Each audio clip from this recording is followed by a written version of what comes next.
जंग बदर में हज़रत उकाशा बिन मुहसिन असदी रज़ी अल्लाह तआला अन्हु की तलवार टूट गई। वो आप सल्लल्लाहु अलैहि वसल्लम की खिदमत में हाजिर हुए। उन्होंने अर्ज़ किया, या रसूलल्लाह मेरी तलवार टूट गई। आपने लकड़ी का एक फट्टा सा था वो उठाकर उनके हाथ में दिया और कहा, उकाशा जाओ इससे लड़ाई करो।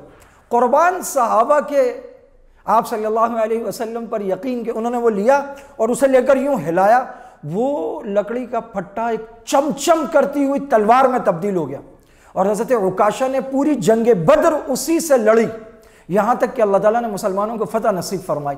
और फिर वो तलवार हमेशा हज़रत उकाशा के पास रही और उसका नाम औन, आइन वाव नून औन यानी मदद रखा गया। यहाँ तक कि हज़रत उकाशा बिन मुहसिन असदी रज़ी अल्लाह तआला अन्हु हज़रत अबू बकर सिद्दीक़ के दौर में, दौर सिद्दीक़ी में मुर्तद्दीन के खिलाफ जिहाद करते हुए शहीद हो गए।